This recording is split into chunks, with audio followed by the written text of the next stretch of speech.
الحمدللہ وکفیٰ وسلام علی عبادہ الذین اصطفیٰ اما بعد۔ عزیزان گرامی، اللہ کے رسول صلی اللہ علیہ وسلم کی سیرت ایک ایسا معطر، ایک ایسا بہترین موضوع ہے کہ جس کی مثال ایک خوبصورت گلدستے کی ہے کہ جس میں مختلف پھول، مختلف اقسام کے، مختلف رنگوں کے پھول موجود ہوں۔ آپ صلی اللہ علیہ وسلم کے ساتھ محبت کی مختلف سطحیں اور محبت اور وابستگی کی مختلف کیفیات ہیں، اور ہر فرد اپنے اپنے ذوق کے مطابق کہ کسی کے نزدیک آپ صلی اللہ علیہ وسلم کی زندگی، آپ کے معجزات، آپ صلی اللہ علیہ وسلم کی زندگی کے حالات زیادہ اہمیت اور زیادہ دلچسپی کا باعث ہیں، اور کسی کے لیے آپ صلی اللہ علیہ وسلم کی زندگی میں جو آپ نے ایک اجتماعی نظام قائم کر کے دکھایا وہ زیادہ اہمیت رکھتا ہے۔ بحیثیت مجموعی اللہ کے رسول صلی اللہ علیہ وسلم کی حیات طیبہ میں،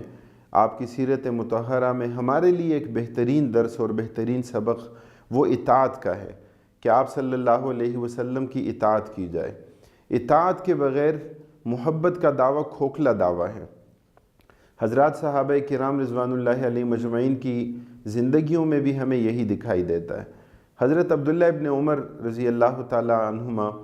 کی زندگی میں ہمیں یہ دکھائی دیتا ہے کہ آپ صلی اللہ علیہ وسلم کی اتباع کا جذبہ کتنا بہترین جذبہ کہ جو ان کی پوری زندگی پر محیط تھا۔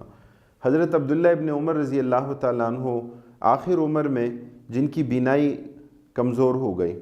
اور اس وقت انہیں طبیبوں نے یہ مشورہ دیا کہ آپ جب وضو کرتے ہیں اور جب اپنے چہرے پر پانی ڈالتے ہیں تو آپ اپنی شہادت کی انگلی کے ذریعے اپنی آنکھوں کے اندر بھی پانی داخل کرتے ہیں،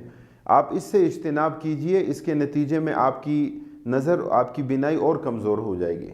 حضرت عبداللہ ابن عمر رضی اللہ تعالیٰ عنہ فرماتے ہیں کہ میں نے اپنے حبیب محمد مصطفیٰ صلی اللہ علیہ وسلم کو اس طرح کرتے دیکھا ہے، اس لیے میں اس سنت کو جاری رکھوں گا، میں اس سے باز نہیں آ سکتا۔ حضرت عبداللہ ابن عمر رضی اللہ تعالیٰ عنہ اور دیگر صحابہ کرام رضوان اللہ علیہ مجمعین کی زندگیوں میں ہمارے لیے ایک بہترین رشد اور ہدایت کا منبع اور سرچشمہ ہے کہ اللہ کے رسول صلی اللہ علیہ وسلم کی زندگی کو اپنے سامنے رکھا جائے۔ زندگی کے مختلف مراحل میں ایک والد ہو تو والد کی حیثیت سے کہ اللہ کے رسول نے حضرت حسن اور حضرت حسین اور حضرت فاطمہ کی تربیت کیسی کی، آپ صلی اللہ علیہ وسلم نے ازواج مطہرات کے حقوق کیسے ادا کیے، آپ نے ایک پڑوسی کی حیثیت سے اپنے فرائض کس طرح نبھائے، آپ نے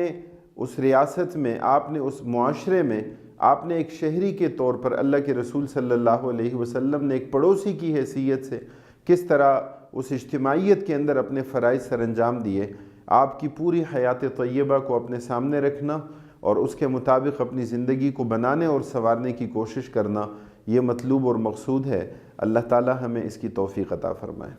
اللہم صلی علی